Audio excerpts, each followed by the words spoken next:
என் அன்பு குழந்தையே, சாயி பாபாவின் உனக்கான திட்டங்கள் என்றும் சிறப்பானவை. அத்திட்ட வழிமுறைகள் உனக்கு வேதனையும் ஏன் மிகுந்த வலியை கூட தரலாம். ஆனால் நீ எப்போதும் மறந்துவிடாதே, எது எப்படியானாலும் அது உனக்கு இறுதியில் அனுகூலமாகவே இருக்கப் போகிறது. சாயிபாபா இல்லை என்று சொல்வதென்றால் இல்லை என்று அர்த்தமல்ல. தற்சமயத்திற்கு அது இல்லை, அவ்வளவுதான். ஆனால் எதிர்காலத்தில் நீ எதிர்பார்த்ததை விட மிக சிறப்பான ஒன்றை தரப்போகிறார்.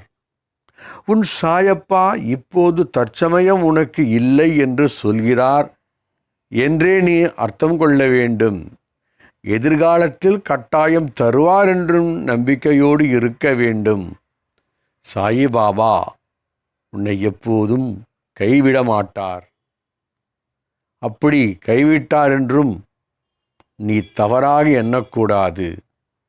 உன்னை சோதனைகளிலிருந்து விடுவிக்க சரியான பாதையில் உன்னை போகச் செய்து சிறப்பான ஒன்றுக்கு நல்ல வழியில் நடத்தி சென்று உன்னை காக்கப் போகிறார் என்று அர்த்தம்.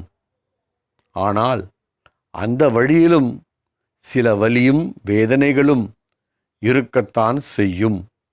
அதை நீ தாங்கிக் கொள்ள வேண்டும். எனவே எப்போதும் பொறுமையோடு இருக்க பழகிக்கொள்.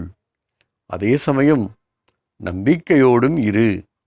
சாயி பாபாவின் செல்லப்பிள்ளையான உன்னை பாபா உன் சாயப்பா கட்டாயம் காப்பாற்றுவார். ஆகவே பாபா இருக்க பயம் எதற்கு, கவலை எதற்கு? பாபா சரணம். ஓம் சாய்ராம்.